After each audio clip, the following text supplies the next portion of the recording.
మనం చూస్తూ ఉన్నప్పుడు అక్కడ మనకు ఒక ప్రత్యేకమైనటువంటి వ్యక్తి కనబడతా ఉంటాడు, కొర్నేలి. మీకు అందరికి తెలుసా కొర్నేలి అనే మాట ఎప్పుడన్నా విన్నారా? తెలుసా తెలీదా? కొర్నేలి ఆయన పేరు. ఒకసారి పేతురు గారికి బాగా ఆకలి అవుతా ఉంటే ఆ ఇంట్లో అన్నం వండుతా ఉన్నారంట. సరే ఈ లోపల ఏం చేద్దామని చెప్పేసి ఆయన డాబా మీదకి వెళ్ళి ప్రార్థన చేసుకుంటా ఉన్నాడు. ప్రార్థన చేసుకుంటా ఉంటే దేవుడు ఒక దర్శనం ఇచ్చాడు. ఆ దర్శనంలో ఏం కనబడింది పేతురు గారికి అని అంటే, ఒక 4 అంచులు పట్టుకున్నటువంటి ఒక దుప్పటి. ఆ దుప్పటి నిండా కూడా ఈ భూమి మీద ఉన్నటువంటి జంతువులన్నీ కూడా ఉన్నాయంట. ఒక స్వరం వినపడిందంట, వీటన్నిటిని చంపుకొని తిను అని. పేతురు గారు ఆ దర్శనాన్ని చూశాడు. అదే సమయంలో కొర్నేలి అనే ఆయన, ఇంకొక ఆయన ఒక దగ్గర ప్రార్థన చేస్తా ఉన్నాడు. ఆయనకి కూడా దేవుడు దర్శనం ఇచ్చాడు. ఆయనకి కూడా దేవుడు తన స్వరాన్ని వినిపించాడు. ఏమనంటే, పక్కూరులోనే పేతురు గారు ఒక ఆయన ఉన్నాడు, ఆయన నువ్వు పిలిపించుకో, ఆయన నీకును నీ ఇంటి వారికి కావలసినటువంటి మాటలు ఆయన నీకు చెబుతాడు అని అంటే, కొర్నేలి గారు పేతురు గారి దగ్గరికి కబురు పంపించాడంట. కబురు పంపిస్తే పేతురు గారు ఆ ఇంటికి వెళ్ళారు. ఆ ఇంటికి వెళ్ళిన తర్వాత కొర్నేలి గారు పేతురు గారితో ఈ మాట అంటా ఉన్నాడు. ఏమనంటే, మేము నిన్ను పిలిపించుకున్నాం కదా, దేవుడు నీకు ఏమి ఆజ్ఞాపించాడో అవన్నీ మాకు చెప్పు. ఇది మొట్టమొదటి మాట. దేవుడు నీకేం ఆజ్ఞాపించాడో అవన్నీ మాకు చెప్పు. కొన్ని కాదు, ఎన్నంట? అన్ని చెప్పండి. మీరు చెప్తా ఉంటే నేను ముందుకెళ్తా ఉంటా. కొన్ని కాదు, ఎన్ని? అన్ని. మనం మాట్లాడుతూ ఉంటే చలి కూడా తక్కువ ఉంటుంది కొంచెం. మీకు అందరికి చలి పడుతూ ఉందని అనుకుంటా ఉన్నా. మేమేం దిట్టుగా బిట్టం చేసుకుని వచ్చినాం మేము. మీకు అందరికి చలి ఉన్నట్టు అనిపిస్తూ ఉంది. ఏదేమైనా కొన్ని కాదు, అన్ని. దేవుడు మాకు ఏం చెప్పమని నిన్ను పంపించాడో అవన్నీ మాకు చెప్పాలా. ఏది కూడా నువ్వు దాచుకోవడానికి వీల్లేదు, నువ్వు దాచుకొని పోతే కుదరదు అన్నాడు ఆయన. సరే, రెండోది ఏంటి ఆయన అంటే, నువ్వు అన్నీ చెప్తా ఉంటే అవి వినడానికి మేము ఇక్కడ కూర్చొని ఉన్నాం అని అన్నాడు.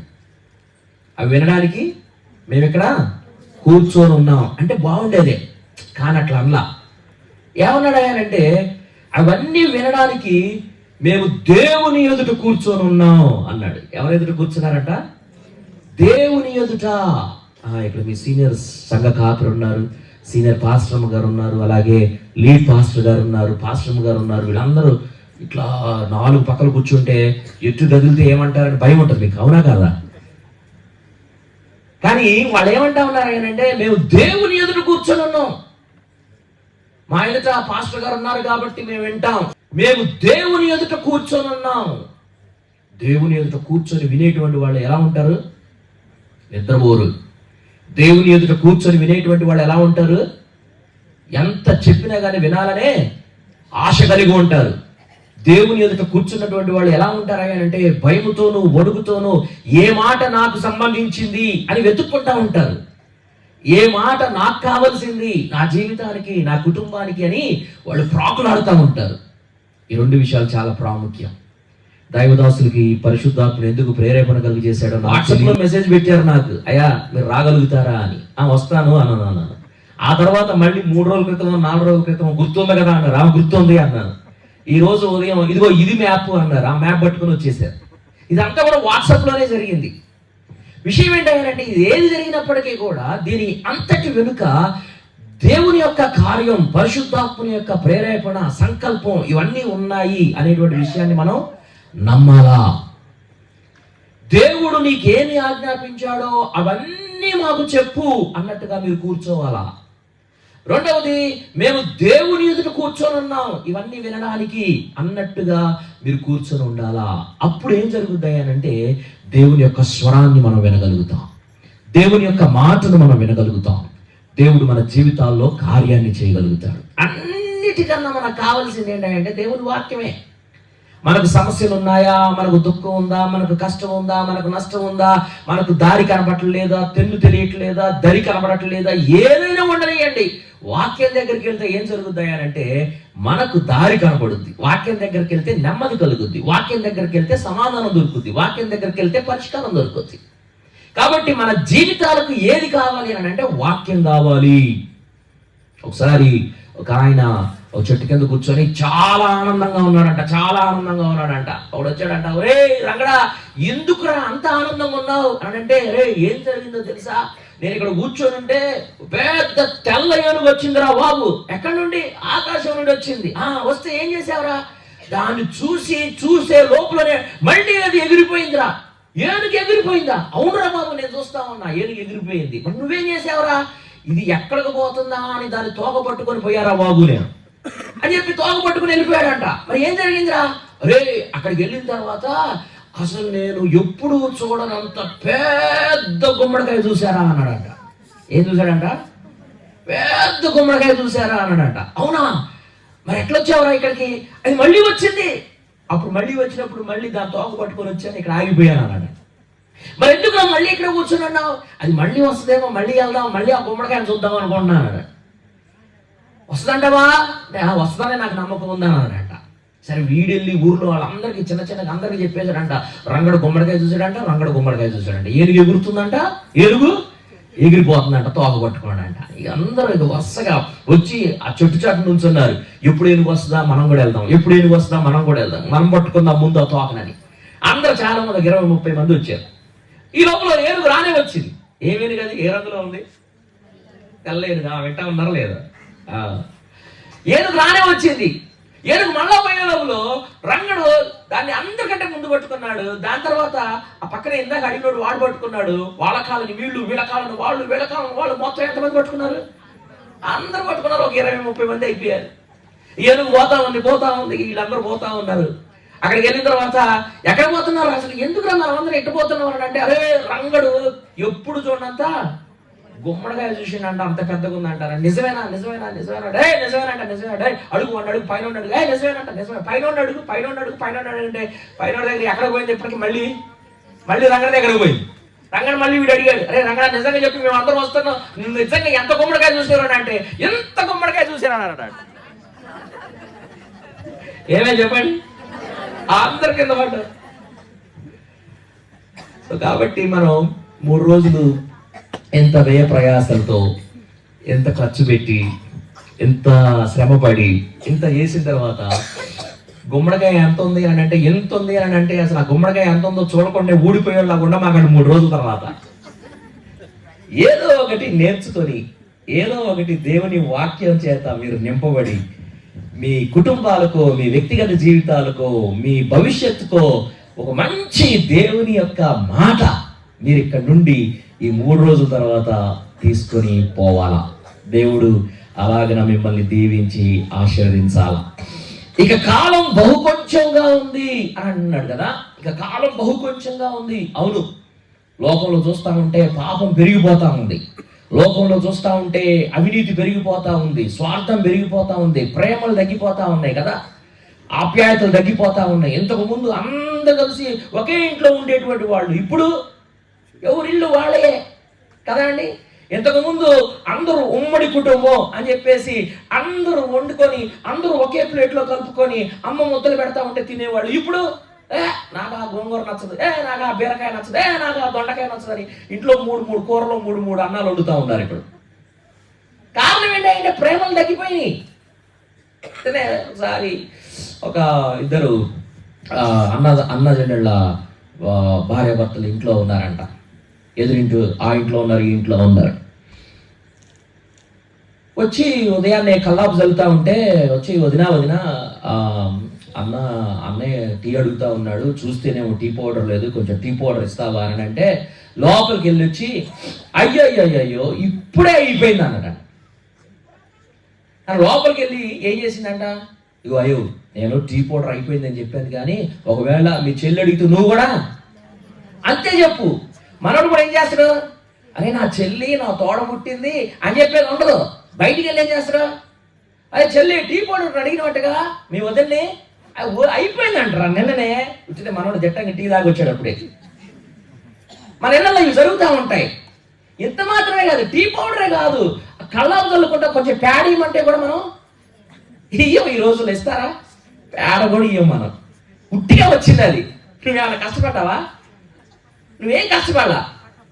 ఆ గేదేసిన దాన్ని తెచ్చుకొని ఇంట్లో పెట్టుకుంటావు. పక్కింటి వాళ్ళు కొంచెం ప్యాడి కల్లాపు చల్లుకుంటా అంటే ఇయ్యో. పేడ దగ్గర కూడా మనకు ప్రేమ లేదు. ప్రేమలు తగ్గిపోతా ఉన్నాయి, ఆప్యాయతలు తగ్గిపోతా ఉన్నాయి, గౌరవాలు తగ్గిపోతా ఉన్నాయి. ఇంతకు ముందు పెద్ద ఆయన మన ఇంట్లో తాతో జేజుతాతో వస్తే అరే జేజుతాత వచ్చిండ్రా అని చెప్పేసి చేరియండ్రా తాతకి చేరియండ్రా అనేవాళ్ళు. ఇప్పుడు జేజుతాత వచ్చిడా ఎందుకు వచ్చిన దాదాని ఇంట్లో ఉండొచ్చు కదా అని అంటారు మన పిల్లగాళ్ళు. కారణం ఏంటి? దీని అంతటికి కారణం ఏంటంటే పాపం పెరిగిపోతా ఉంది లోకంలో. యేసుప్రభు ఏమన్నాడు అంటే నేను వచ్చే సమయానికి అసలు విశ్వాసం ఉంటుందా అన్నాడు అనమాట ఆయన. నేను వచ్చే సమయానికి అసలు విశ్వాసం ఉంటుందా? అది అలాంటి కాలంలో ఉన్నాం మనం. కాలం బహు కొంచెంగా ఉన్నది, వచ్చుచున్నవాడు ఆలస్యం చేయకుండా వస్తాడు. పాస్టర్ గారు ఈ మాట 2000 సంవత్సరాల నుంచి చెప్తున్నారు. యాడొచ్చిండు ఆయన? వచ్చాడా అండి? 2000 సంవత్సరాల నుంచి ఇదిగో వచ్చుతున్నా. మా జ్యేష్ఠ చచ్చిపోయాడు, మా తాత చచ్చిపోయాడు, మా అమ్మ నాన్న దగ్గర ఉన్నారు, నేను కూడా ఏదో ఒకటి అయిపోయేటట్టున్నా. యాడొచ్చిండు ఆయన? వచ్చిండా? చాలాసార్లు ఇట్లా అనిపిస్తుంది. అది వస్తున్నాడు అన్నారు. యాడొస్తున్నాడు? రాట్లా పెట్టట్లా. ఇప్పటికీ కూడా మనం 2026 సంవత్సరంలో కూడా మళ్ళీ ఏం చదువుకుంటామయ్యానంటే ఇదిగో ఆలస్యం చేయకుండా వస్తా ఉన్నాడు. ఇక కాలం బహు కొంచెంగా ఉన్నది, వచ్చుచున్నవాడు ఆలస్యము చేయక వచ్చును. అంటే ఈ మాటలు చెబుతా ఉన్నప్పుడల్లా ఏం చెప్పడానికి బైబిల్ ప్రయత్నం చేస్తా ఉంది అని అంటే, నువ్వు ఆయన వచ్చేసాక తర్వాత అటు పెట్టు. ఆయన వస్తా అన్నాడు కాబట్టి వస్తాడు. కాకపోతే ఆయన నీ గురించి నా గురించి లేకపోతే ఇక్కడ మన ఇద్దరి గురించి ఆలోచించే దేవుడు కాదు ఆయన. ఆయన ప్రపంచం మొత్తం గురించి ఆలోచించాలి కాబట్టి, నీకన్నా నాకన్నా జ్ఞానవంతుడు కాబట్టి, నీకన్నా నాకన్నా తెలివిగలడు కాబట్టి, ఆయనకి ఎప్పుడు రావాలో తెలుసు కాబట్టి ఆయన అప్పుడు వస్తాడు. మరి ఎందుకు ఇదిగో వస్తున్నా అని అంటున్నాడు మనల్ని? అంటే ఇదిగో వస్తున్నా అని అంటే నువ్వు రెడీగా ఉండాలని, నువ్వు సిద్ధంగా ఉండాలని. ఇదిగో రిజల్ట్ వస్తున్నాయి అని అన్నారనుకోండి, మీకు అందరికి ఎట్లా ఉంటుంది? దడదడదడలు ఆడుతూ ఉంటుంది. రిజల్ట్ ఇప్పుడు రాదంట, గవర్నమెంట్ ఎలక్షన్స్ జరుగుతున్నాయి అంటే, ఎలక్షన్స్ అయిపోయిన తర్వాత అంటే రిజల్ట్ అని అంటే ఏం చేస్తారు వీళ్ళందరూ? మంచిగా బిందాసుగా ఆడుకుంటా ఉంటారు. రిజల్ట్ వస్తుంది అంటే 5 రోజుల్లో అన్నారనుకోండి, వీళ్ళందరూ ఎట్లంటారు? ఈ ఇంట్లో పనులు చేస్తూ ఉంటారు, అమ్మలు లేవటానికంటే ముందు వీళ్ళే లేస్తూ ఉంటారు, ఊడుస్తూ ఉంటారు, కల్లాపు చల్లుతూ ఉంటారు, బట్టలు పిండుతూ ఉంటారు, అన్నం వండుతారు. ఏంటే నువ్వు ఎప్పుడు లేని అన్నం వండుతున్నావు, బట్టలు పిండుతున్నావు అని అంటే తర్వాత సంగతి ఏంటి? 5 రోజుల తర్వాత రిజల్ట్ వస్తుంది. రిజల్ట్లో ఏమవుతుందో, అమ్మ ఏమంటుందో, నాన్నేమంటాడో ముందే పనులు చేస్తుంటారు వీళ్ళు. అంటే ఇదిగో నేను వస్తా ఉన్నా అని ఎందుకు చెప్తా ఉన్నాడు? అయినా రావట్లేదేంటి ఇన్ని వేల సంవత్సరాలు అయ్యానంటే, ఆయన వస్తాడు. కానీ దేనికి చెప్తా ఉన్నాడు? ఆలస్యం చేయకుండా వస్తున్నాడు అని అంటే, నువ్వు సిద్ధంగా ఉండాలని, నువ్వు రెడీ అవ్వాలని, నువ్వు సిద్ధపడాలని, నువ్వు ఆయన వచ్చినప్పుడు ఆయనతో పాటు వెళ్ళడానికి, ఆయనతో పాటు ఉండడానికి నువ్వు సిద్ధంగా ఉండాలని ఈ మాటలు చెప్తా ఉన్నాడు ఆయన. అర్థమవుతా ఉందా మీకు? విషయం ఏంటంటే ఆయన వస్తున్నాడు అని చెప్తా ఉన్నాడు అని అంటే ఏంటి అని అంటే, నువ్వు సిద్ధంగా ఉండడానికి. ఒకవేళ కుమారుడు దూరంగా చదువుకుంటా ఉన్నాడు, ఫోన్ చేసి అమ్మ ఈ వారంలో వస్తానే అన్నాడు అంటే ఏం చేస్తావు? ఎప్పుడు వస్తావురా అనే లోపులోనే ఫోన్ కట్ అయిపోయింది. ఎప్పుడు వస్తాడో చెప్పలేదు, కానీ ఒక్క మాట గుర్తుంది. ఏంటది? ఈ వారంలో వస్తా. ఏం చేస్తామ్మా? ఇక చూసుకో, లడ్డూలు చేస్తుంది, చక్రాలు చేస్తుంది, జంతికలు చేస్తుంది, అన్నీ చేస్తుంది, నాటుకోడి తెప్పేస్తుంది, లేకపోతే వేట మాంసం తెప్పేస్తుంది, ఆ కట్టేస్తుంది, గుంతం కట్టేసి రోజు గడ్డేస్తా ఉంటుంది. దేనికమ్మా ఇది అంటే కొడుకు వస్తున్నాడు. ఎప్పుడు వస్తున్నాడో తెలియదు, వస్తానని చెప్పాడు. అది అట్లనే ఇది కూడా. నేను వస్తున్నానని చెబితే నువ్వేం చేయాలంటే దానికోసం కావలసినటువంటి సిద్ధపాటు నువ్వు కలిగి ఉండాలా. దానికోసం నువ్వు రెడీ అవ్వాలా. దానికోసం ఏమేమి పనులు చేయాలో ఆ పనులు చేయాలా. ఇదిగో కాలం బహు కొంచెంగా ఉన్నది, వచ్చుచున్నవాడు ఆలస్యము చేయక వచ్చును. ఆయన వస్తాడు. యేసు ప్రభు వస్తాడు, మనందరినీ కూడా తీసుకొని పోతాడు కదా. ఆ పాట కూడా ఉంది కదా అయ్యగారు, ఏదో యేసు రాజుగా వచ్చుచున్నాడు. వచ్చా మీకు అందరికి ఆ పాట? భలే ఉంటుంది అసలు ఆ పాట. ఆయన వస్తాడు ఖచ్చితంగా, మనందరినీ కూడా తీసుకొని పోతాడు. ఇది సత్యం. అయితే ఆ లోపులో మనం సిద్ధపడాలా. ఒక కుమారుడు తల్లికి ఫోన్ చేసి నేను వస్తున్నా అంటే తల్లి ఎట్లా సిద్ధపడుద్దో, ఇదిగో మీ రిజల్ట్స్ వస్తున్నాయి అని అంటే ఈ పిల్లలు ఎట్లా సిద్ధపడతారో, ఇదిగో ఫలానా నాయకుడు వస్తున్నాడంట, మీకు పట్టాలు ఇస్తాడంట అంటే ఊరంతా ఎట్లా సిద్ధపడి కూర్చుంటుందో, అట్లా ఫలానా వాళ్ళు వస్తున్నారు అని అంటే మనం ఎట్లా సిద్ధపడతామో, అట్లనే యేసు ప్రభు వస్తున్నాడు అని అంటే కూడా మనందరం కూడా సిద్ధపడి ఉండాలా. ఎలాంటి సిద్ధపాటు అనే దాని గురించి మాట్లాడతా. ఇలానైనా వస్తాడు అనుకొని ఒకళ్ళు ఏం చేశారు అంటే కబురు పంపారు. అయ్యా రాయ మా ఇంటికి అన్నారు. వస్తున్నా అని అంటాడు అనుకున్నారు. ఆయన వెంటనే ఆలస్యం చేశాడు. జరిగినటువంటి ఒక సంఘటన యేసు ప్రభు కాలంలో. అక్కడి నుండి నేను మీకు కొన్ని విషయాలు నేర్పించేసి నా మాటలు నేను ముగిస్తా. తెలుసు కదా ఎవరు కబురు పెట్టారు యేసు ప్రభుకి? మరియమ్మ, మార్తమ్మ, వాళ్ళిద్దరు అక్క చెల్లెళ్ళు. ఏం జరిగింది వాళ్ళ ఇంట్లో? లాజరు గారు చనిపోయినాడు. ఏం పేరమ్మా నీ పేరు? రాణి అని మార్త అనుకున్నా నీ పేరు. టక్కున ఆన్సర్ చెప్పేశారు అక్కలా. రాణి గారు భలే ఆన్సర్ చెప్పారు. అందరం చప్పట్లు కొడతామా? మళ్ళీ ప్రశ్న అడిగితే ఎవరైనా చెప్తే మళ్ళీ చప్పట్లు కొట్టిస్తారు. మరియమ్మ గారు, మార్తమ్మ గారు ఉన్నారు. వీళ్ళిద్దరికి ఒక తమ్ముడు ఉన్నాడు. ఆయన పేరేం పేరు? లాజరు. ఆయన చనిపోయాడు. పాపం వీళ్ళ ఇంటికి ముగ్గురికి యేసు ప్రభు గారు మంచి స్నేహితుడు, మంచి ఫ్రెండ్. ఆయన గారి దగ్గరికి కబురు పంపారు. ఎవరు కబురు పంపారో తెలుసా? అయ్యా నువ్వు ప్రేమించుచున్నవాడు రోగి అయి ఉన్నాడయ్యా అని పంపారు.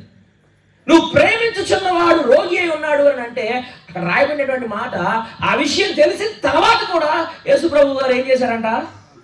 ఆలస్యం చేశారంట. ఇదో దాని గురించే మనం మాట్లాడుకుంటా ఉన్నాం. ఆయన ఆలస్యం చేస్తా ఉన్నాడు. మనం చదువుకున్న వాక్యమేమో ఇదిగో ఆయన ఆలస్యము చేయక త్వరగా వస్తా ఉన్నాడు అని చదువుకున్నాం. కానీ అసలు వాస్తవంగా చూస్తే ఏం చేస్తా ఉన్నాడు? ఆయన ఆలస్యం చేస్తా ఉన్నాడు. ఎందుకు చేస్తా ఉన్నాడు చెప్తా ఈరోజు. అందుకోసం ఆయన ఎందుకు ఆలస్యం చేస్తా ఉన్నాడు మరి? ఇదిగో ఇక్కడ రాశాం, చాలా చక్కగా రాశాం. ఇక కాలం బహు కొంచెంగా ఉన్నది, వచ్చుచున్నవాడు ఆలస్యము చేయకవచ్చును అని రాశాం.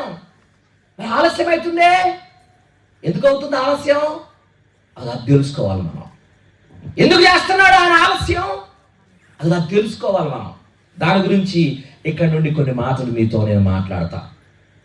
ఏం జరిగింది ఆయన అంటే, లాజరు గారు చనిపోయారు. చాలా ప్రేమించేటువంటి కుటుంబం. వీళ్ళు ముగ్గురు కూడా యేసు ప్రభుని ప్రేమిస్తూ ఉన్నారు. యేసు ప్రభు కూడా వీళ్ళ ముగ్గురిని ప్రేమిస్తూ ఉన్నాడు. చాలా సందర్భాల్లో మనం ఏమనుకుంటా ఉంటాం ఏంటంటే, మీరు కూడా విన్నుంటారు, లేకపోతే చెప్పుంటారు, లేకపోతే అక్కడక్కడ యూట్యూబ్లో బాగా ఈ రోజున అందరూ ఉపన్యాసాలు ప్రసంగాలు చేస్తూ ఉన్నారుగా, మీరు కూడా బాగానే వింటా ఉన్నారనుకుంటా. అయితే మార్తమ్మ గారు బాగా వంటలు వండుతా ఉంది. మరియమ్మ గారు ఏమో యేసుక్రీస్తు దగ్గర మంచి కూర్చొని వాక్యం వింటా ఉంది. నువ్వు మరిలాగా ఉండాలా, నువ్వే ఎవరిలాగా ఉండాలా, మరిలాగా ఉండాలా అని అంటారు అని చెప్తా ఉంటా. మా అత్తమ్మ గారు అంత అనవసరమైన పనులు పెట్టుకుందామా? మా అత్తమ్మ గారు అంత అనవసరమైన పనులు పెట్టుకో, బాగానే వస్తుంది కదా. విషయం ఏంటంటే, మా అత్తమ్మ తల్లి తండ్రి చనిపోయిన తర్వాత ఒక పెద్ద అక్కగా పెళ్లి చేసుకోకుండా ఇద్దరు అక్క చెల్లెళ్ళు తమ్ముని పెంచుకుంటా, చెల్లిని పెంచుకుంటా, కుటుంబాన్ని కాపాడుకుంటా, ఇంటిని కాపాడుకుంటా ఎంత కష్టపడింది అదెవరు చెప్పరు. తల్లిదండ్రులు లేరు వీళ్ళకి. పాప వాళ్ళ ముగ్గురే. వాళ్ళ ముగ్గురు ఏ వయసులో ఉన్నారో, చనిపోయారో, తల్లిదండ్రులు చనిపోయారో మనకు తెలియదు. తల్లిదండ్రుల గురించి రాయబడలా. కానీ మనకి ఎప్పుడు కూడా మార్తా మరియా లాజరు, మార్తా మరియా లాజరు, మార్తా మరియా లాజరు. ముగ్గురులో పెద్ద ఎవరు? మార్తమ్మ. ఇంట్లో పెద్ద అమ్మాయి కదా, పెద్ద అమ్మాయి. ఆ దినాల్లో, ఈ దినాల్లో, బైబిల్ దినాల్లో ఒక తల్లి తండ్రి చనిపోయి కేవలం ఆడోళ్లే ఉంటే ఆ ఇంటిని ఎవడో ఒకడు వచ్చి వాళ్ళిద్దరిని దౌర్జన్యం చేసి ఇంటిని ఆక్రమించుకునేటువంటి రోజులు అయ్యి. కానీ అలాంటి రోజుల్లో ఇంటిని కాపాడుకుంది. అలాంటి రోజుల్లో చెల్లిని పెంచుతా ఉంది.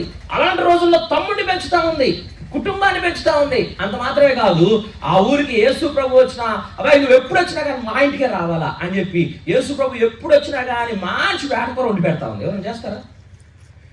మీరు అయ్యగారు మీరు మా ఎప్పుడు వచ్చినా ఈ ఊరికి మా ఇంటికి రండి అని చెప్పేవాళ్ళు ఎవరైనా ఉన్నారు? అయ్యగారు ఎవరైనా ఉన్నారా? అయ్యగారు ఉన్నారా? మీలో ఎవరైనా ఉన్నారా? మీరు ఎప్పుడు మా ఊరికి వచ్చినా మా ఇంటికే రండి అన్నోళ్ళు ఎవరైనా ఉన్నారు ఇక్కడ? ఉండాలా? యేసు ప్రభు ఎప్పుడు ఆ ఊరికి వచ్చినా కానీ మార్తమ్మ గారు ఏం చెప్పింది ఆయన అంటే, నువ్వు ఎప్పుడు వచ్చినా కానీ మా ఇంటికి రావాలని చెప్పిందంట.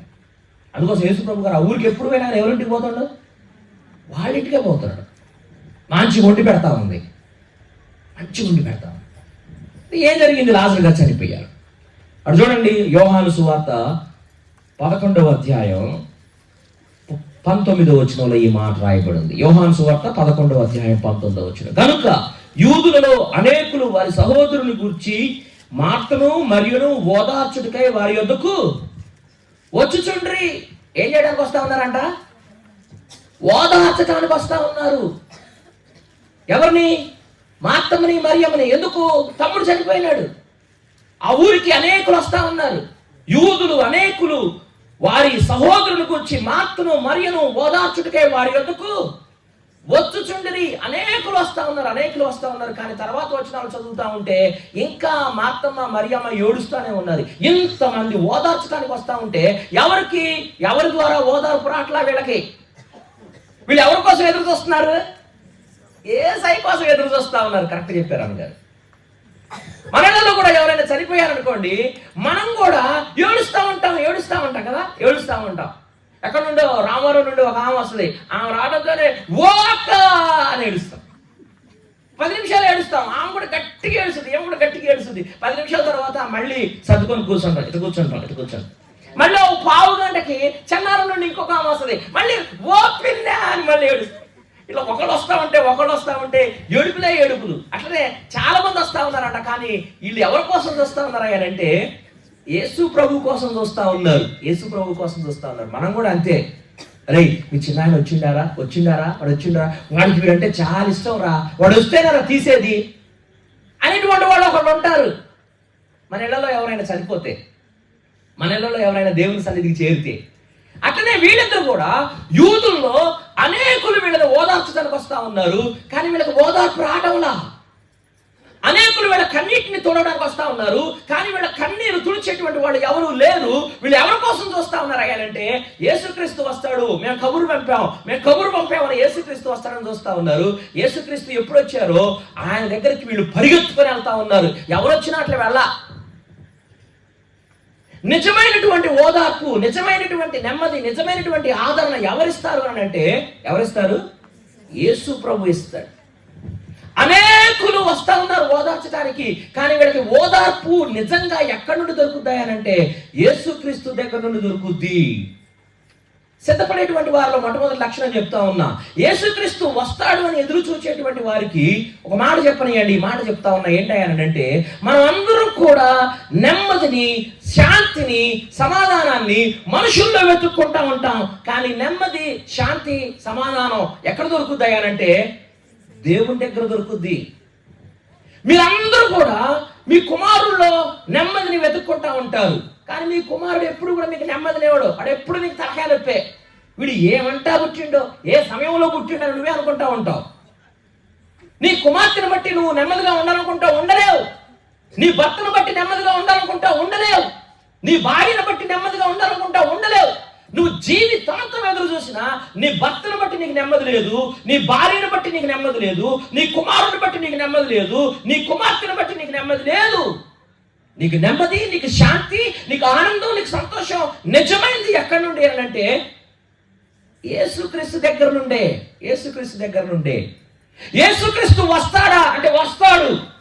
కానీ ఆలస్యం చేస్తా ఉన్నాడు. ఎందుకనంటే నువ్వు ఇంకా నెమ్మది నీ భర్తలు ఎత్తుక్కుంటా ఉన్నావు. నువ్వింకా నెమ్మది నీ కుమారులు ఎదుర్కొంటా ఉన్నావు. నువ్వింకా నెమ్మది నీ కుమార్తెలు ఎదుర్కొంటా ఉన్నావు. వాళ్ళు ఉద్ధరిస్తారు అనుకుంటా ఉన్నావు. కానీ వాళ్ళు ఉద్ధరించేటువంటి వారు కాదు. నిన్ను ఉద్ధరించేది ఎవరు? నీకు నెమ్మదినిచ్చేది ఎవరు? నీకు శాంతినిచ్చేది ఎవరు? నిజమైనటువంటి సంతోషాన్ని నీకు ఇచ్చేది ఎవరయ్యారంటే ప్రభువు. నీ కుమారుడు నువ్వు అనుకున్నట్టుగా జీవించడం లేదా? నీ కుమార్తె నువ్వు అనుకున్నట్టుగా జీవించడం లేదా? నీ భర్త కోసం నువ్వు కొన్ని సంవత్సరాలుగా కన్నీరు కారుస్తా ఉన్నావు, అయినా భర్తలో మార్పు రావడం లేదా? భార్య విషయంలో నువ్వు కన్నీరు కారుస్తా ఉన్నావు, అయినా భార్యలో మార్పు రావడం లేదా? వాళ్ళని చూస్తూ ఉంటే నీకు నెమ్మది కలగడం లేదా? ఎప్పుడు దుఃఖమే ఉందా? ఎప్పుడు కన్నీరే ఉందా? వాళ్ళని చూస్తే కన్నీరే, వాళ్ళని చూస్తే దుఃఖమే, వాళ్ళని చూస్తే నెమ్మది లేదు, వాళ్ళని చూస్తే నీకు నిద్ర పట్టదు, వాళ్ళని చూస్తే నీ దిండంతా కూడా తడిసిపోతా ఉంటుంది కన్నీటితో. ఎవరు లేనప్పుడు ఒంటరిగా కూర్చొని ఏడుస్తా ఉన్నావు నువ్వు. కానీ నీకు నిజమైన నెమ్మది ఎక్కడి నుండి? యేసుక్రీస్తులో. సిద్ధపడేటువంటి వారు, ఆయన వస్తా ఉన్నాడు, ఆలస్యం చేస్తా ఉన్నాడు. ఎందుకు అని అంటే నువ్వు సిద్ధపడాలా. సిద్ధపడేటువంటి వారిలో ఉండాల్సిన మొట్టమొదటి విషయం ఏంటంటే నువ్వు ఆయనలో నెమ్మదిని వెతుక్కోవాలా. ఆయనలో నెమ్మదిని వెతుక్కోవాలా, ఆయనలో సంతోషాన్ని వెతుక్కోవాలా. ఆయన ద్వారానే నా కుటుంబంలో నెమ్మది అనే విషయాన్ని నువ్వు నమ్మాలా. ఆ తర్వాత ఏం జరిగిందంట? ఆ తర్వాత యేసుక్రీస్తు వారు కలవరపడ్డారంట. అమ్మో, అసలు ఈ విషయం చదువుతా ఉంటే చాలా భయం వేసింది. 33వ వచనంలో చూడండి. ఆమె ఏడ్చుటయు, ఆమెతో కూడా వచ్చిన యూదులు ఏడ్చుటయు యేసు చూచి కలవరపడి ఆత్మలో మూలుగుచు అని రాయబడింది. అమ్మా, యేసు కలవరపడటం ఏంటి అసలు? యేసు కలవరపడి ఆత్మలో మూలుగుచు అని రాయబడింది. ఎవరైనా మరియమ్మకు మార్త వచ్చి యేసుక్రీస్తు వచ్చాడు, నిన్ను పిలుస్తున్నాడు అని చెప్పడంతోనే మరియమ్మ పరిగెత్తుకుంటూ వెళ్ళిపోయిందంట. పరిగెత్తుకుంటూ వెళ్ళిపోవడంతోనే అమ్మో, ఎక్కడికి వెళ్తుంది మరియమ్మ, సమాధి దగ్గరికి ఏమైనా వెళ్తా ఉందా అని చెప్పేసి ఆమెతో పాటు అక్కడ ఉన్నటువంటి కొంతమంది కూడా ఆమెతో పాటు పరిగెత్తుకుని వెళ్ళారంట. ఆమె యేసు ప్రభు దగ్గర ఆగిపోయి గొల్లు ఏడ్చిందంట. ఆమె ఏడ్చుటయు అని రాయబడింది. ఎంత ఏడ్చిందో! తమ్ముడు చచ్చిపోయాడు కదా, ఎంత ఏడ్చిందో, ఎంత గుండెలు బాదుకుందో, ఎంత రోధించిందో, ఎంత గొక్కబట్టి ఇక ఏడ్చే ఓపిక లేకుండా ఉందో. ఆమె ఏడ్పు చూసి ఆమె పక్కన వాళ్ళు కూడా ఏడుస్తూ ఉన్నారంట. మనలో కూడా చాలాసార్లు అట్లనే అవుతుంటారు కదా. కొన్నిసార్లు మనకు ఏడుపు రాదు, కానీ అవతల వాళ్ళు ఏడుస్తూ ఉంటే వాళ్ళ ఏడుపు చూసి మనకి ఏడుపు వస్తూ ఉంటుంది. ఇదొక రకమైన ఏడుపు. ఇంకొక రకమైన ఏడుపు ఉంది మనకి, అది వాళ్ళకి అర్థమైపోయింది. దాని గురించి నేను మాట్లాడట్లేదు. అవతల వాళ్ళు ఏడుస్తూ ఉంటే, అవతల వాళ్ళు బాధపడతా ఉంటే, అమ్మ ఏంటి అసలు ఇంత ఏడుస్తుంది ఏంటి అసలు, ఇంత ఏడుస్తుంది అంటే అసలు కొన్నిసార్లు మేము పాస్టర్లం కదా, సమాధి కార్యక్రమాలు బాగా ఎక్కువ చేస్తుంటాం మేము. కొన్నిసార్లు వాళ్ళని చూస్తూ ఉంటే వాళ్ళు రోజు ఉండేటువంటి వాళ్ళ జీవితాన్ని చూస్తే అసలు వీనికి నవ్వు వస్తుందా, వీని జీవితంలో వీడికి ఏడుసేటువంటి పరిస్థితి ఏమైనా వస్తుందా అనిపిస్తూ ఉంటుంది. కానీ ఒక్కసారి వాళ్ళ అమ్మో వాళ్ళ నాన్నో ఎవరో చచ్చిపోతే ఏడుస్తుడు కదా, ఒరి నాయన వీడు కూడా ఏడుస్తుడా అనిపిస్తుంది. అంత ఏడుస్తూ ఉంటారనమాట వాళ్ళు. మరియమ్మ ఏడుస్తూ ఉంటే గుండెలు బాదుకుంటూ ఉంటే ఆ ఏడుపు చూసి పక్కన ఏడ్చారంట. ఆమె ఏడ్చుటయు, ఆమెతో కూడా వచ్చిన యూదులు ఏడ్చుటయు చూసి యేసు కలవరపడి ఆత్మలో మూలుగుచు అన్నాడు. యేసుక్రీస్తుకి ఎందుకు కలవరమైంది? యేసుక్రీస్తు కూడా ఎందుకు ఆత్మలో మూలుగుచు? ఆ తర్వాత రాస్తాడు, ఆయన కన్నీళ్లు విడిచిన రాశాడు. ఆయన కన్నీళ్లు విడిచిన ఎందుకు అని అంటే మరణం మానవ జీవితాన్ని ఎంత దుఃఖభరితం చేసింది. మరణం మానవ జీవితాన్ని ఎంత అల్లకల్లోలం చేసింది. మరణం ఒక కుటుంబాన్ని సంతోషంగా తల్లి తండ్రి లేకపోయినప్పటికీ కూడా ఒంటి చేత్తో ఆ కుటుంబాన్ని పెంచుకుంటూ వస్తా ఉంది మార్తమ్మ. 2 ఆడపిల్లలు, పెళ్లిళ్ళు కాలేదు, చిన్నోడు తమ్ముడు, అయినా కానీ నిలదొక్కొని ఆ కుటుంబం అక్కడ ఉంది, పనులు చేసుకుంటా ఉంటుంది, సంపాదించుకుంటా ఉంటుంది. ఎంత సంపాదించుకుంటా ఉంటున్నాయంటే దైవ సేవకుడు ఇంటికి వస్తే పెట్టేత్తగా సంపాదించుకుంటా ఉంది. అలాంటి పరిస్థితుల్లో తమ్ముడు చనిపోతే ఆ మరణం ఆ కుటుంబంలో వాతావరణాన్ని అంతా చెడగొట్టేసింది. ఆ మరణం ఆ కుటుంబంలోకి దుఃఖాన్ని తెచ్చింది. ఆ మరణం ఆ కుటుంబంలో గలిబిలి తీసుకొచ్చింది. ఆ మరణం ఆ కుటుంబంలో కలవరాన్ని తీసుకొచ్చింది. గుండెలు బాదుకొని ఏడ్చేంత పరిస్థితి తీసుకొని వచ్చింది. అది చూసినప్పుడు యేసుక్రీస్తు వారికి మరణం మానవుణ్ణి ఎంత దయనీయమైన స్థితికి తీసుకొని వెళ్ళిందో దాన్ని బట్టి ఆయన కలవరపడుతూ ఉన్నాడు, ఆత్మలో మూలుగుతూ ఉన్నాడు. మరణం ఎందుకు వచ్చింది మానవ జీవితంలోనికి అంటే పాపాన్ని బట్టి కదా. పాపం వల్ల వచ్చు జీవితం మరణం. పాపం వల్ల మానవ జీవితంలోనికి మరణం వచ్చింది. పాపం వల్ల మానవుని జీవితంలోకి అనారోగ్యం వచ్చింది. పాపం వల్ల మానవుని జీవితంలోకి ఆనందం లేని పరిస్థితులు వచ్చాయి. పాపం వల్ల మానవుని జీవితంలోనికి చాలా జుగుప్సాకరమైనటువంటి విషయాలు జరిగించబడతా ఉన్నాయి. వావి వరుసలు లేకుండా ప్రజలు వాళ్ళ ఇష్టానుసారంగా వాళ్ళ జీవితాలు జీవిస్తూ ఉన్నారు. కారణం ఏంటి? పాపం. నా కూతురు నాకు తెలియకుండా కొన్ని విషయాలు దాస్తా ఉంది. కారణం ఏంటి? పాపం. నా కొడుకు నాకు తెలియకుండా కొన్ని విషయాలు చేస్తా ఉన్నాడు. కారణం ఏంటి?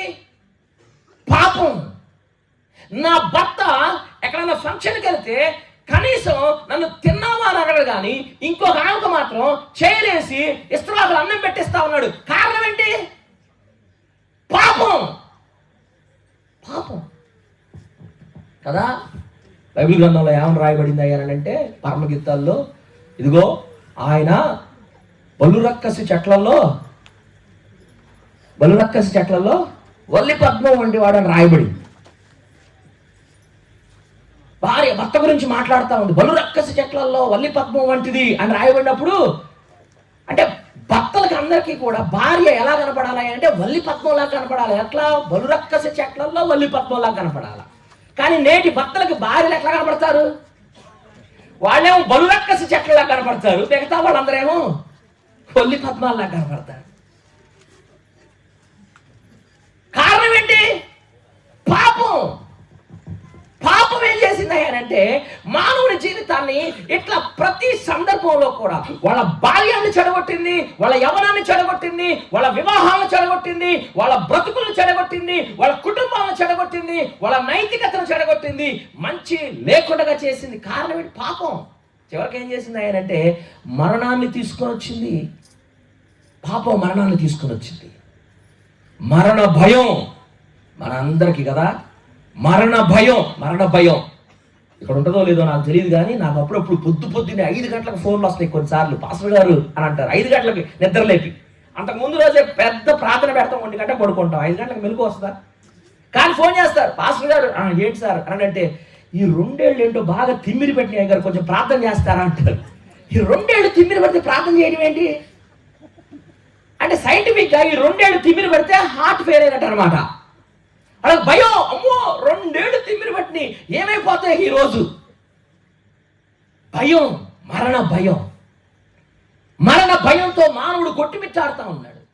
అందుకోసమనే హెబ్రీ గ్రంథకర్త అంటాడు, ఇదిగో మరణ భయము చేత దాస్యములో ఉన్నటువంటి వారిని విడిపించుటకు ఆయన రక్తమాంసములో ఒకడాయను. లోకాసు వార్త 2వ అధ్యాయం అంటాడు, వాళ్ళని జీవితాంతం మరణ భయము నుండి తప్పించుటకు ఆయన శరీరుడుగా వచ్చిన. మానవుడికి ఉన్నటువంటి భయం ఏంటంటే మరణ భయం. మరణం ఆ కుటుంబంలో దుఃఖం తీసుకొచ్చింది. దుఃఖం. ఈ మరణం పాపం వల్ల వచ్చింది. అందుకోసం యేసుక్రీస్తు ఎంత కలవరపడిపోయి ఆత్మలో ఆయన మూలుగుతా ఉన్నాడు. మరలా రాశాడు అదే మాట 35వ వచనంలో చూడండి. యేసు మరలా తనలో మూలుగుచు అని అన్నాడు. మరలా మూలిగాడంట ఆయన. ఇందాకంటే సరే ఆమె ఏడుస్తూ ఉంది, గొంతు చించుకొని ఏడుస్తూ ఉంది, గొంతు పగిలిపోయేలా గుండెలు బాదుకొని ఏడుస్తూ ఉంది. ఆమె ఏడుపు చూసి వాళ్ళందరూ ఏడుస్తూ ఉన్నారు. అందుకోసం ఆయనకి ఏడుపు వచ్చిందిలే, ఆయన కలవరపడ్డాడులే, ఆత్మలో మూలిగాడులే అనుకోవచ్చు. మరి ఇప్పుడు ఇక్కడ ఎందుకు మూలుగుతా ఉన్నాడు? మళ్ళీ ఎందుకు కలవరపడతా ఉన్నాడు? 35వ వచనంలో అంటే 37వ వచనంలో చూడండి. ఎందుకో వారిలో కొందరు ఆ గ్రుడ్డివాని కన్నులు తెరిచిన ఈయన ఇతరుని చావకుండా చేయలేడా? ఆ గుడ్డివాని కన్నులు తెరిచిన ఈయన ఇతరుని చావకుండా చేయలేడా అంటే ఏమంటా ఉన్నారు తెలుసా? మన వాడుక భాషలో అర్థం ఏంటంటే చెప్తా. ఆ పక్కన ఉన్నటువంటి వాళ్ళు ఏమంటున్నారు అంటే, చూసినవా చిన్నదానా, ఈయన 4 రోజుల తర్వాత రావడమేంది? ఆ గుడ్డోడికి ఏమో కళ్ళు తీస్తాడా? ఈయనేమో ప్రేమిస్తాడంట ఈ కుటుంబాన్ని. ఈ కుటుంబం కూడా ఆయన వచ్చినప్పుడల్లా వేట కోసి పెడుతున్నారంట. ఆ గుడ్డోడు కళ్ళు అయితే తెరుస్తుంది, కానీ ఈయన సాగకుండా అయితే చేయలేకపోయాడంట అని గొనుక్కున్నారనమాట. ఇక్కడ ఈ గొనుగుడు సనుగుడికి కూడా కారణం ఏంటో తెలుసా? పాపం. ఇద్దరు కూర్చొని మాట్లాడుకుంటా ఉన్నారంట. ఈ లోపల ఒక ఆవిడ చాలా మంచిగా ముస్తాబయ్యి వాళ్ళ దగ్గరికి ఎదురుగా నడుచుకుంటా పోతా ఉంటే వీళ్ళిద్దరు చూసి ఎవరు అది ఇంత బాగా తయారైపోతుంది అని చెప్పేసి మాట్లాడుకుంటా ఉన్నారు. దగ్గరకు రావడంతోనే ఒరి మన కాసేమ కాదు అనుకున్నారు. అరే కాస్త రావే, యాడికి పోతున్నావు, ఇంత ముస్తాబైపోతున్నావు అని అంటే, పోతున్నా మా ఊర్లో మా ఇంట్లో పెళ్ళి ఉంది అందుకోసం పోతున్నారు. అరే భలే ఉంది నీ చీర, ఏడుకున్నావు అని అంటే, అరే మొన్ననే అక్కడ కొన్నా, హైదరాబాద్ పోయినప్పుడు కొనుక్కున్నా నేను, ఎట్లుంది రంగు బాగున్నాడే, ఎరుపు రంగు భలే ఉంది నీకు అని చెప్పేసి మాట్లాడారు, పంపించారు. అట్లా దాటిపోయిందో లేదో, ఈ ఖరీదానికి ఎర్ర చీర అవసరమా అనుకుంటారా అనుకోరా? ఎక్కడే ఈ మాటలు? మనిషిని గురించి తక్కువ చేసే మాటలు ఎక్కడి నుంచి వస్తున్నాయి? లేనప్పుడు ఒక మనిషి గురించి మాట్లాడుకునేటువంటి మాటలు ఎక్కడి నుండి వస్తున్నాయి? ఊర్లలో ఉండే ఇంకొక విషయం చెప్తా. ఉట్టిదే, అసలు వాడు ఒకడు ఏదో పని మీద పోతా ఉంటాడు, అక్కడ నీడ ఉంది కదా అని ఆ ఇంటి ముందు బండి పెడతారు, సైకిల్ పెడతారు. రోజు ఆ ఇంటి ముందు సైకిల్ పెడతాడు, బండి పెడతాడు. వాడు అక్కడ సైకిల్ పెట్టి బండి పెట్టి ఏదో పనికి పోతా ఉంటాడు. ఈ లోపల ఎక్కడో ఒకడు చూస్తాడు ఈ బండిని, ఈ సైకిల్ని. రే, ఈ బండి ఏంటరా రోజు 10 గంటల నుండి 12 గంటల దాకా ఈ ఇంటి దగ్గర ఉంటుంది, ఈ బండోడు ఎక్కడ ఉన్నాడు ఇప్పుడు? అసలు ఈ బండోడే అడిగిపోయాడు. ఈ బండి ఈ ఇంట్లో ఉంది కాబట్టి చూసేవాడు ఏమనుకుంటాడు? ఈ నీచమైన దుష్టమైనటువంటి మాటలు ఎక్కడి నుండి వస్తున్నాయి? వీళ్ళు ఏమంటా ఉన్నారు ఆయనంటే, చూసినవా ఆ గుడ్డోడు కన్నులు తెరిచాడు కానీ ఈయన మాత్రం సావకుండా చేయొచ్చుగా. సనుగుళ్ళు గొనుగుళ్ళు లేనప్పుడు మాట్లాడుకోవటాలు, ఒక వ్యక్తి గురించి చాలా నీచంగా మాట్లాడుకోవటం, ఒక అమ్మ గురించి నీచంగా మాట్లాడుకోవటం, ఒక యవనస్తురాల గురించి నీచంగా మాట్లాడుకోవటం, ఇదంతా కూడా కారణం ఏంటంటే పాపం. మానవుని జీవితంలో ఉన్నటువంటి పాపం. యేసుప్రభు ఏం చేస్తా ఉన్నాడు ఆయనంటే, ఆ పాపాన్ని బట్టి, ఆ పాపం వల్ల వాళ్ళ జీవితంలోకి వచ్చిన మరణాన్ని బట్టి, ఆ పాపాన్ని బట్టి వాళ్ళ మనసులు చెడిపోయి, వాళ్ళ మాటలు చెడిపోయి, వాళ్ళు మాట్లాడుతున్నటువంటి మాటలను బట్టి ఆయన ఆత్మలో మూలుగుచు కలవరపడతా ఉన్నారు. అయ్యో అయ్యో, ఎంత పని జరిగిపోయింది పాపం వల్ల. మానవుని జీవితం ఎంత ఘోరంగా అయిపోయింది, ఎంత ఘోరంగా అయిపోయింది. రెండవ ప్రాముఖ్యమైనటువంటి విషయం సిద్ధపడేటువంటి వాళ్ళకి చెప్తా ఉన్నా. ఆయన వస్తా ఉన్నాడు, ఆలస్యం చేయక వస్తా ఉన్నాడు అని రాశాడు, కానీ ఆలస్యం చేస్తా ఉన్నాడు. కారణం ఏంటంటే మొట్టమొదటిది నువ్వు ఆయనలో నెమ్మదిని ఎత్తుక్కోవాలా. రెండవది ఏంటంటే, ఇదిగో నాలో పాపం ఉంది, నాలో పాపనైజం ఉంది, ఈ పాపం నన్ను మరణానికి చేరుస్తా ఉంది, ఈ పాపం వల్లే నా మాటలు బాగలేదు, ఈ పాపం వల్లే నా చూపులు బాగలేదు, ఈ పాపం వల్లే నా తలపులు బాగలేదు, ఈ పాపం వల్లే నేను కూర్చునే చోటు బాగలేదు, నా స్నేహితులు బాగలేదు అని చెప్పి ఈ పాపాన్ని విడిపించుకోవడానికి నువ్వు ఏదైనా ప్రయత్నం చేయాలా. నువ్వు చేయాల్సినటువంటి ప్రయత్నం ఏంటయ్యానంటే ఒకటే ఒకటి ఉంది. ఏంటయ్యానంటే, నీకు నువ్వుగా పాపాన్ని పోగొట్టుకోలేవు, నీకు నువ్వుగా పాపాన్ని తీసుకోలేవు, నీకు నువ్వుగా పాపాన్ని ఏమి చేసుకోలేవు. ఏమన్నారు? ఒక మాట అన్నాడు, ఎలకతోక పట్టుకుని ఏడాది ఉతికినా నలుపు నలుపే గాని తెలుపు రాదు అన్నాడు. ఎలకతోక పట్టుకుని ఏడాది ఉతికినా నలుపు నలుపే గాని తెలుపు. మనం కూడా అంతే. మనం ఎంత ఉతుకు లోపల ఉన్నాయి తప్పుడు ఆలోచనలు పోతాయా, తప్పుడు విషయాలు పోతాయా? ఈ రోజుల్లో ఈ మొబైల్ చేయబట్టి తాతోళ్ళు కూడా చెట్ల కింద కూర్చొని ఇట్లా అంటున్నారు. వాళ్ళు చూసే విషయాలు వేరు, అవి నాకు తెలుసు. చాలా చక్కగా అపవాది ఏం చేశాడు ఆయనంటే, చూడు చూడు చూడు అన్నాడు. ఈ లోపల వాడొకడు వచ్చాడు జియో అని, అందరికీ ఫ్రీ ఇచ్చేస్తున్నాడు. 100 రూపాయలు కడితే నెల మొత్తం ఇస్తున్నాడు. చూడండి రా బాబు, చూడండి, పాపం చేయండి అని. నువ్వు పాపాన్ని పోగొట్టుకోలేవు. ఆయన ఇంకొక మాట అన్నాడు, ఇదిగో నువ్వు తలలు బోడులైనంత మాత్రాన తలపులు పోవునా అన్నాడు. నువ్వు అక్కడికెక్కడికో వెళ్ళి తలనీలాలు ఇస్తా ఉన్నావు, అక్కడికెక్కడికో వెళ్ళి గుండె చేయించుకుంటా ఉన్నావు, అయినా కానీ నీ తలలో ఉన్నటువంటి తలపులు, చెడు తలపులు పోతాయా? పోవు. నువ్వు సబ్బు పెట్టి ఉతుక్కున్నంత మాత్రాన నీ జీవితం బాగుపడుద్దా? బాగుపడదు. నీలో ఉన్న పాపం మనం పోగొట్టుకునేది కాదు, మనం తీసివేసుకునేది కాదు, మన వల్ల కాదు, మన చేత కాదు. అందుకోసమే మానవుని పాపం నుండి విడిపించడానికి, విమోచించడానికి ఆయనే, దేవుడే శరీరధారుడిగా ఈ లోకానికి వచ్చాడు. పాపం లేకుండా పుట్టాడు, పాపం లేకుండా జీవించాడు. పాపం వల్ల వచ్చిన మరణాన్ని మనకు బదులుగా ఆయన మీద వేసుకున్నాడు. మరణించి మరణాన్ని జయించి తిరిగి లేచాడు. నిన్ను నన్ను కూడా లేపడానికి ఆయన వస్తా ఉన్నాడు. ఇది ఆయన వస్తా ఉన్నాడు. ఇక్కడ కూడా ఎందుకు? లాజరు లేపడానికి వస్తా ఉన్నాడు. నిన్ను నన్ను కూడా లేపడానికి వస్తాడు ఆయన. నీవు నేను మరణించినప్పటికీ కూడా మనల్ని మరణం నుండి లేపడానికి ఆయన వస్తా ఉన్నాడు. కాకపోతే జరగాల్సింది ఏంటయ్యానంటే, ఆయన ఆలస్యం చేస్తా ఉన్నాడు. జరగాల్సింది ఏంటయ్యానంటే, నేను పాపిని, నా ఆలోచనలు పాపంతో ఉన్నాయి, నా తలంపులు పాపంతో ఉన్నాయి, నా మాటలు పాపంతో ఉన్నాయి, నా ప్రవర్తన పాపంతో ఉంది అని నువ్వు గమనించి దాన్ని ఒప్పుకొని, యేసయ్యా నన్ను కడుగు అని నువ్వు అడగాల. నన్ను కడుగు అని నువ్వు అడగాల. ఆ తర్వాత ఏం జరిగిందో చెప్తాను. చూడండి, యేసు ప్రభు వచ్చాడు. యేసు ప్రభు వచ్చి 39వ వచనంలో ఏమంటా ఉన్నాడు చూడండి. యేసు రాయి తీసివేయని చెప్పగా చనిపోయిన వాని సహోదరి అయిన మార్త, ప్రభువా అతడు చనిపోయి 4 దినములైనది కనుక ఇప్పటికీ వాసన కొట్టును. ఏమొస్తుందట? వాసన వస్తుంది. అవును, మాత్రం చనిపోయి 4 రోజులు అయిపోయింది, రాయి తొలగిస్తే ఏమొస్తుంది? వాసన వస్తుంది. యేసు ప్రభు ఏమంటా ఉన్నాడు? రాయిని తొలగించండి అని అంటా ఉన్నాడు. రాయిని తొలగించండి మాట్లాడిందే. ప్రభు ఏం చేస్తా ఉన్నావు, నీకు అర్థమవుతుందా? రాయిని తొలగిస్తే ఏమవుతుంది? కంపు కొట్టుద్ది. వాసన వస్తుందంటే చాలా చక్కగా వద్దు, కంపు కొట్టుద్ది అన్న. రాయి తొలగిస్తే ఏమవుతుంది? కంపు కొట్టుద్ది. చాలాసార్లు మన జీవితాలు కూడా అంతే. మనకు కూడా రాళ్ళతో కప్పుకొని ఉన్నాం. శరీరం ఉన్నంతకాలం, పాప ప్రభావం ఉన్నంతకాలం, ఈ లోకం ఉన్నంతకాలం బైబిల్ ఏం చెప్తా ఉందా అంటే, అరే నువ్వు పాపం చేయలేదని చెబితే నువ్వేం చేస్తా ఉన్నావు? అబద్ధం ఆడుతా ఉన్నావు, దేవుణ్ణి అసత్యవంతుడిని చేస్తా ఉన్నావు అని అంటా ఉన్నాడు. మనమందరూ కూడా ఏ రోజుకి ఆ రోజు నా తరహాలో నేను, నా స్థాయిలో నేను, నీ స్థాయిలో నువ్వు పాపం చేస్తా ఉంటాం. కాకపోతే మనం వాటిని పాపం చేసినప్పుడు దాన్ని ఒప్పుకొని విడిచిపెట్టి రోజు రోజుకి ఎదుగుతూ ఉంటాం. కానీ ఏదో ఒక సందర్భంలో తప్పిపోతూ ఉంటాం, దాచిపెట్టుకుంటా ఉంటాం, రాళ్ళు పెట్టుకొని కంపు రాకుండా చేసుకుంటా ఉంటాం. మనలో కూడా చాలా మంది అలానే ఉంటారు. ఆయన పెద్ద ఆయనండి, ఊరికి పెద్ద ఆయనండి అని రాయి అన్నమాట. కానీ ఆ రాయి తీసేస్తే చాలా కంపు ఉంటుంది అక్కడ. ఓ ఆమె అండి, అబ్బో అసలు ఆమె చదవటం రాదు కానండి బైబిల్, అసలు ఆ చివరి నుండి ఈ చివరి దాకా ఏదడినా చెప్పుతాడు. అది రాయి. అది పక్కన పెట్టారనుకోండి, అసలు కంపు బయటపడుద్ది. మనం కూడా చాలా సందర్భాల్లో రాళ్ళు అడ్డు పెట్టుకున్నాం. యేసు ప్రభు ఏమంటా ఉన్నాడంటే, రాయిని తీసేయండి, కంపు వస్తుందయ్యా. రాని కంపు వస్తేనే కదా నేను కార్యం చేసేది. నీ కంపు బయటపడితేనే ఆయన కార్యం చేస్తాడు.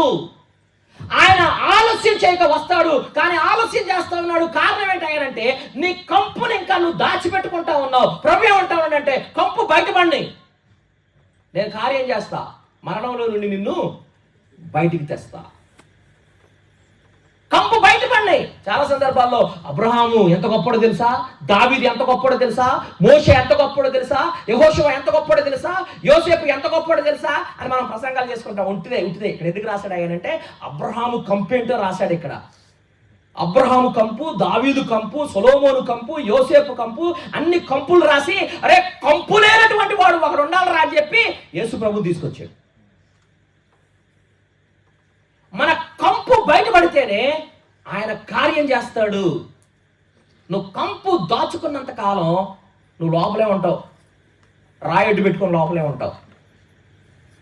మరణంలో నుండి నువ్వు జీవంలోనికి రావు. యేసుక్రీస్తు ఏమంటానంటే, రాయిని తొలగించండి, కంపు వస్తాయా. రాని కంపు వస్తేనే కదా. సరే కంపు వచ్చింది, ఇక్కడ రాయిని తొలగించారు కదా. నువ్వు నమ్మేడేలా దేవుని మహిమ చూస్తూ అని చెప్పినప్పుడు అంతటా వారు ఆ రాయిని తీసివేసిరి. రాయి తీసేస్తే ఏమొచ్చింది? కంపు వచ్చింది. కంపు వస్తే ఏం చేస్తాను చెప్పండి? కంపు వస్తే ఏం చేస్తారు? మరీ చెప్పమాక అసలు కంపు పెట్టిన వాళ్ళలాగా. కంపు వస్తే ఏం చేస్తారు? ముక్కు మూసుకుంటారు. ఇప్పుడు అక్కడ ఉన్న వాళ్ళందరూ కూడా ఏం చేసి ఉండొచ్చు చెప్పండి? అదే పని చేసి ఉండొచ్చు. కంపు వస్తే అందరం ఏం చేస్తాం? అనుకుంటాం అనుకోమా. కానీ ఇక్కడ యేసు ప్రభు ఏం చేశాడు చూడండి. రాయి తీశారు, కంపు వచ్చింది. యేసు కన్నులు పైకెత్తి తండ్రి అని ఏం చేస్తా ఉన్నాడు? ప్రార్థన చేస్తా ఉన్నాడు. కంపు వస్తే అక్కడ ఉన్నటువంటి వాళ్ళందరూ మనకి ఖచ్చితంగా తెలుసు, ముక్కు మూసుకొని ఉంటారు. కానీ ప్రభు ఏం చేస్తా ఉన్నాడు అంటే, కంపు రావడంతోనే కన్నులు పైకెత్తి ప్రార్థన చేస్తా ఉన్నాడు. ఈ మాటను చెప్పనీయండి. నీ పక్కింటి ఆమె గురించి ఒక కంపు నీకు తెలిసింది, ఏం చేస్తావు నువ్వు? ధన పావు గంట గడిగే గిన్నెలు 5 నిమిషాల్లో గడిగేస్తావు. ఎందుకు? ఈ కంపు ఇంకెవరికైనా చెప్పా? యేసు ప్రభు ఏం చేస్తున్నాడు? ప్రార్థన చేస్తున్నాడు. ఆయన ఆలస్యం చేస్తా ఉన్నాడు. కారణం ఏంటంటే నువ్వు ఇంకా కూడా నీ పక్కన వాళ్ళ కంపు, నీ ఎదట వాళ్ళ కంపు, నీ వెనక వాళ్ళ కంపు, నీ ఇంట్లో వాళ్ళ కంపు ఇంకొకళ్ళకి చెబుదాం, ఇంకొక న్యూస్ లో చెబుదాం అని చెప్పేసి నువ్వు పరిగెడతా ఉన్నావు. అందుకోసం ఆలస్యం చేస్తా ఉన్నాడు నీ గురించే. నీ నుండి ఆయన ఏం కోరుకుంటా ఉన్నాయనంటే ఆ కంపులు దేశంపై పక్కన వాళ్ళకి చెప్పడం కాదు, కానీ కన్నులు పైకెత్తి వాళ్ళ గురించి ప్రార్థన చేయి. కంపుని ఇంకొకరికి చెప్పడం మానేయి, కంపుని ఇంకొకరికి చెప్పడం మానేయి అని అంటా ఉన్నాడు. ఆ తర్వాత జరిగినటువంటి విషయం తర్వాత ఏమంటా ఉన్నాయనంటే వాళ్ళ రాయిని తీసివేశారు. యేసుప్రభు ప్రార్థన చేశాడు. లాజరు బయటికి రా అన్నాడు. లాజరు బయటకు వచ్చాడు. తర్వాత మళ్ళీ యేసుప్రభు ఏం చెప్తా ఉన్నాడు ఆయనంటే, అబ్బాయి కట్లు విప్పండి అని అంటా ఉన్నాడు. ఇందాక ఏం చేయమన్నాడు? రాయిని తీయండి అన్నాడు. ఇప్పుడేమంటున్నాడు? కట్లు విప్పండి అన్నాడు. రాయిని తొలగించటం ఈజీయా, కట్లు విప్పడం ఈజీయా? చెప్పాలి. రాయి తొలగించడం ఈజీయా, కట్లు విప్పడం ఈజీయా? ఎందుకని? కంపు కొడుతుంది. ఓకే, అయితే విషయం చెప్తా వినండి. వాళ్ళందరికీ మొట్టమొదటిసారిగా వాళ్ళ జీవితంలో వాళ్ళే మోసకపోయారు, వాళ్ళే పాటలు పాడారు, వాళ్ళే లోపల పెట్టారు, వాళ్ళే రాయేశారు. వాళ్ళు లేచి వచ్చాడు బయటికి. వెళ్ళి దగ్గరకు పోయి కట్లు ఇప్పడరా అంటే కట్లు ఇప్పుతారు ఎవడన్నా? ఇప్పుడు చాలా కష్టం. భయం. కట్లు ఇప్పడం చాలా కష్టం. రాయి తీయండి రా అంటే తీశారు పాపం. అరే పోయి కట్లు ఇప్పడరా అంటే కష్టం, కానీ చేశారు. ఈ మాటను చెప్పనియండి. నువ్వు ఎప్పుడైతే ప్రభువు చెప్పిన చిన్న పనులు చేస్తావో దేవుడు నిన్ను ఇంకొక పెద్ద పని కూడా చేయిస్తాడు.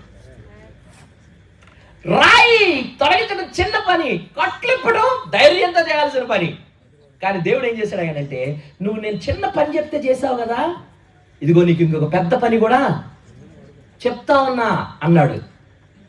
సిద్ధపడేటువంటి వాడు ఏం చేయాలో తెలుసా? దేవుని కోసం పెద్ద పెద్ద పనులు చేయాలా. దేవుని కోసం ఏం చేయాలా?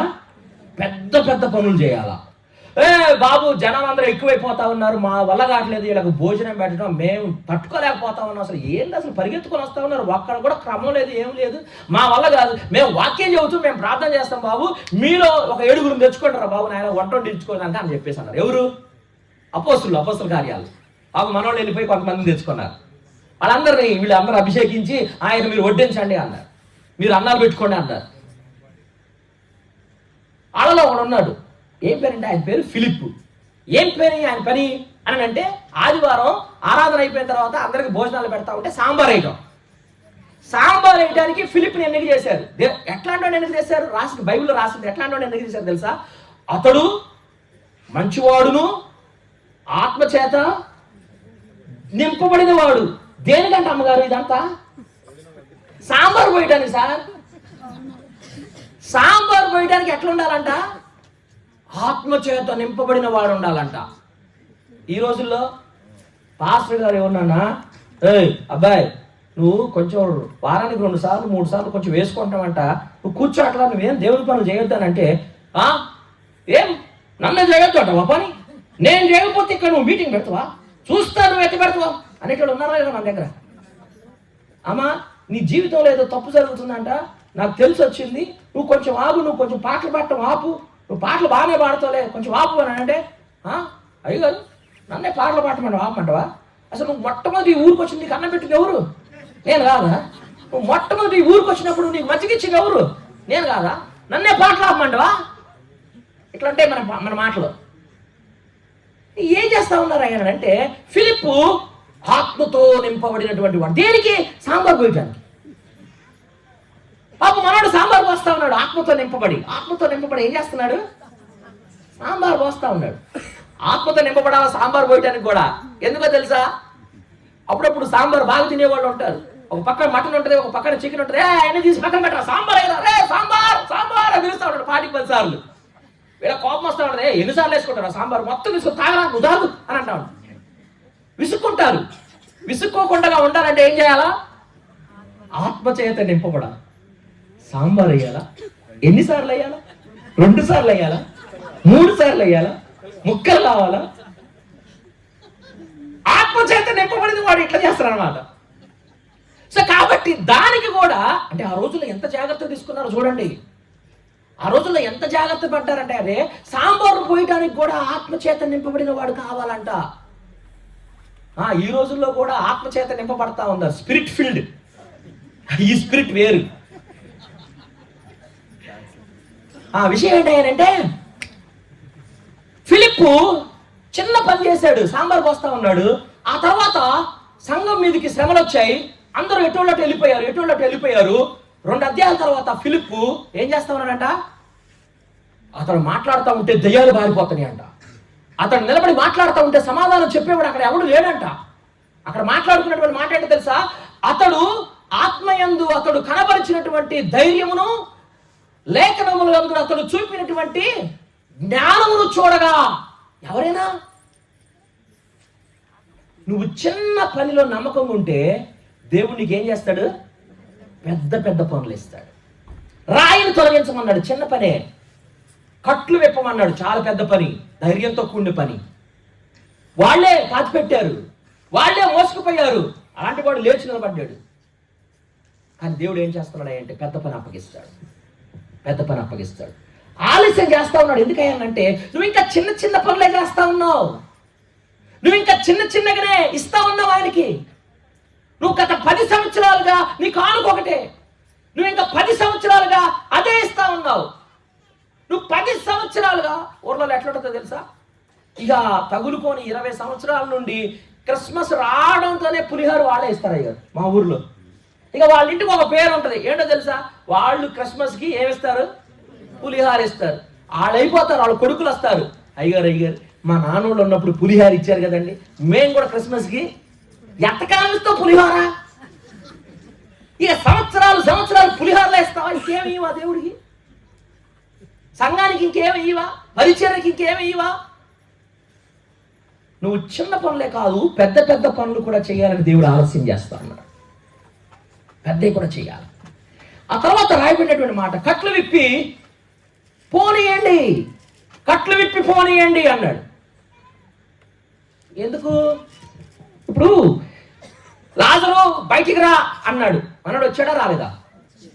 ఇప్పుడు లోపల ఎక్కడో ఉన్నాడు, సమాధిలో ఉన్నాడు, రాయి తొలగించారు, లాజరు బయటికి రా అంటే అక్కడి నుండి ఇక్కడ నడుచుకుంటూ వచ్చాడా రాలేదా? అంటే ఆ కట్టబడిన కట్లతో మనోడు నడవగలిగాడా, నడవలేకపోయాడా? ముందుకు రాగలిగాడా, రాలేకపోయాడా? వచ్చాడు. మరి వచ్చినట్టు వాడిని ఆయన బోరా అనొచ్చుగా. కట్లు ఇప్పి ఎందుకు పొమ్మన్నాడు ఆయనంటే, ఆ కట్లు చచ్చిపోయినటువంటి వాడికి కట్టే కట్లు. బ్రతికొచ్చిన తర్వాత ఇక ఆ చచ్చిన కట్లతో ఉండడానికి వీల్లేదు. మనం కూడా అంతే. నువ్వు క్రీస్తుతో కూడా చనిపోయి పాతి పెట్టబడి మరలా ఆయనతో కూడా లేపబడిన వాడివైతే మరలా చచ్చిన వాడిగా ఈ లోకంలో బతకూడదు. మరలా చచ్చినటువంటి వస్త్రాలతో నువ్వు బతకూడదు. నీ మాట మారాలా, నీ స్పందన మారాలా, నీ ప్రవర్తన మారాలా, నీ చూపు మారాలా, నీ ఆలోచన మారాలా. నువ్వు ఎక్కడ కూర్చుంటే అక్కడ వాతావరణం మారిపోవాలా. మళ్ళా చచ్చిన దానిలాగా ఆ చచ్చిన కట్లు కట్టుకొని ఉండడానికి వీల్లేదు. బ్రతికొచ్చినటువంటి వాడు బ్రతికి తిరగాలి కానీ చచ్చిన వాడిగా తిరగడానికి వీల్లేదు. ఇంకో మాట చెప్పనేయండి, వీడు బ్రతకడానికి తిరుగుతాడు, బ్రతికి మళ్ళీ ఏమవుతాడు, మళ్ళీ వస్తాడు. విచిత్రవాసులు. లాజరు బతికి మళ్ళీ ఏమయ్యాడు, చచ్చాడు. కానీ ఎవరి కోసం చచ్చాడు తెలుసా? క్రీస్తు కోసం చచ్చాడు. అక్కడ రాయబడినటువంటి మాట, యేసు క్రీస్తుతో పాటు వీడిని కూడా చంపుదామని ఆలోచన చేశారు. యేసు క్రీస్తుని బట్టి నిన్నెవరన్నా చంపాలని అనుకుంటా ఉన్నారు ఈ ఊర్లో. మన గురించి ఏమనుకుంటారో తెలుసా? మా అత్త ఎంత చికాకు పెడుతుంది, ఎప్పుడు దీని మీద బండబడి చచ్చిపోతుంది, ఇట్లా ఆలోచిస్తుంటారు. మనం యేసు క్రీస్తు గురించి చంపుదామని ఎవరన్నా నీ గురించి ఆలోచించుకుంటా ఉన్నారా? వీడు మామూలుడు కాదురా బాబు, వీడు ఏడబడితే ఆడ ఇట్లా మాట్లాడుతూ ఉన్నాడు, ఇట్లా చేస్తా ఉన్నాడు, వీడిని చంపాలరా బాబు అని అనుకుంటా ఉన్నారా? అసలు నీ గురించి యేసు క్రీస్తు కోసం ఏమైనా వేసేద్దామని ఎవరైనా అనుకుంటా ఉన్నారా? లాజరు గురించి అనుకున్నారంట. బ్రతికేటప్పుడు నువ్వు ఎప్పుడైతే సిలువనెత్తుకొని నడుస్తూ ఉంటావో అప్పుడు ఆయన కోసం బ్రతుకుతావు. ఆయన కోసం సిలువనెత్తుకొని బ్రతికే ప్రతి బ్రతుకు కూడా దేనికోసం అంటే ఆయన కోసం చావడానికే. అందుకు ఆలస్యం చేస్తా ఉన్నాడు. ప్రియమైనటువంటి వాళ్ళారా, ఇదిగో వచ్చుచున్నవాడు ఆలస్యం చేయక వచ్చును అని రాయబడిన మాటలు చదువుతా ఉన్నాం, కానీ ఆలస్యం చేస్తా ఉన్నాడు. కారణం ఏంటి? ఎందుకు ఆలస్యం చేస్తా ఉన్నాడు? కారణం ఏంటి? నువ్వు ఆయనలోనే నెమ్మది వెతుక్కోవాలా, ఆయనలో సంతోషాన్ని వెతుక్కోవాలా,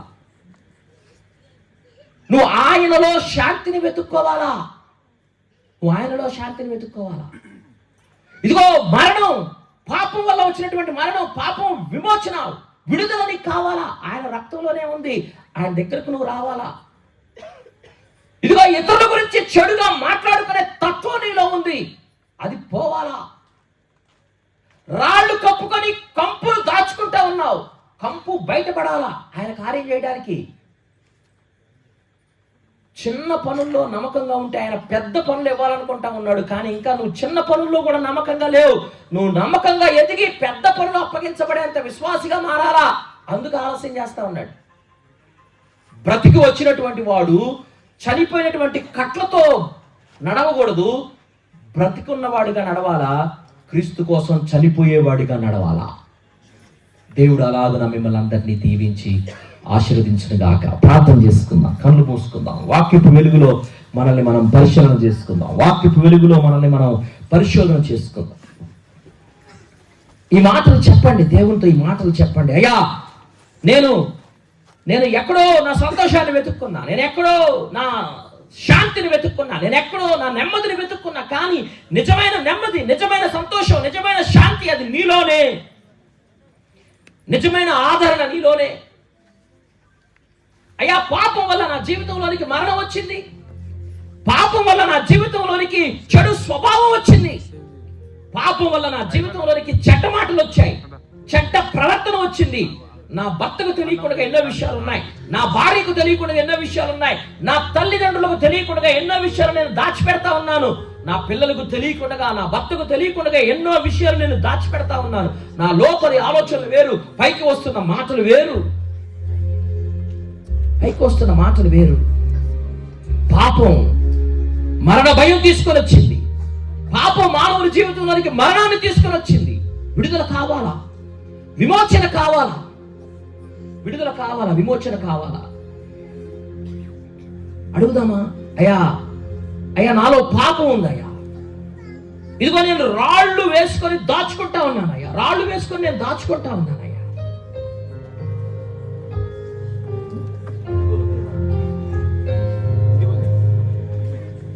రాళ్ళు కప్పుకొని నా కంపును దాచుకుంటా ఉన్నానయ్యా. నాలో చాలా కంపు ఉంది, ఎవరికీ తెలియకుండా నా జీవితంలో కంపు ఉంది. పెద్ద పెద్ద రాళ్ళు కప్పుకొని నా కంపును నేను దాచిపెట్టుకుంటా ఉన్నాను. ప్రభు అంటా ఉన్నాడు, రాయి తొలగించండి, కంపు వస్తుంది, రానివ్వు కంపు. నేను కార్యం చేయాలంటే కంపు రావాలా, నేను కార్యం చేయాలంటే కంపు రావాలా. నీ కంపును బయట పెట్టుకునే ధైర్యం నీకుందా? నీ కంపును ఎవరైనా బయట పెడితే దాన్ని ఒప్పుకునే ధైర్యం నీకుందా?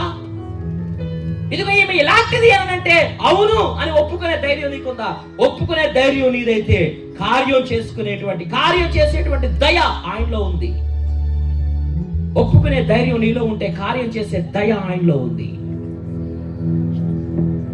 చిన్న పనుల్లో నమ్మకంగా ఉంటా ఉన్నావా? దేవుడు నిన్ను పిలిచిన పనుల్లో నువ్వు నమ్మకంగా ఉంటే పెద్ద పనులు అప్పగించడానికి ఆయన సిద్ధంగా ఉన్నాడు. ఎంతకాలం చిన్న చిన్న పనుల్లో ఉంటావు? ఎంతకాలం చిన్న చిన్న పనుల్లో ఉంటావు? కట్లు విప్పి నడిపించండి అన్నాడు, కట్లు విప్పి పోనీయండి అన్నాడు. నేను ప్రభువు నమ్ముకున్నాను, నేను ప్రార్థనకు వెళ్తా ఉన్నాను, ఇదిగో ఎంతో కాలంగా నేను పలానా చర్చికి వెళ్తా ఉన్నాను చెప్పుకుంటూ ఇంకా నీ మాటలు మారలేదా? ఇంకా నీ స్వభావం మారలేదా? ఇంకా నీ ప్రవర్తన మారలేదా? ఇంకా నీ చూపులు మారలేదా? ఇంకా నీ భాష మారలేదా? ఇంకా బూతులు మాట్లాడుతా ఉన్నావా? ఇంకా చూడకూడని దాన్ని చూస్తా ఉన్నావా? ఆలోచించకూడని దాన్ని ఆలోచిస్తా ఉన్నావా? బాబా మరదల్ల చతురు మాటలు నీలో ఉన్నాయా? ఇదిగో సినిమాలు చూస్తూ డాన్సులు వేస్తా ఉన్నావా? ఏది మారింది నీ జీవితంలో? ఏది మారింది? ఏది మారింది? ఏది మారింది? ఏది మారింది? పలుమార్లు వైదొలగినాను నీ పరలోక దర్శనము నుండి, విలువైన నీ దివ్య పిలుపుకు తగినట్లు జీవించనైతిని.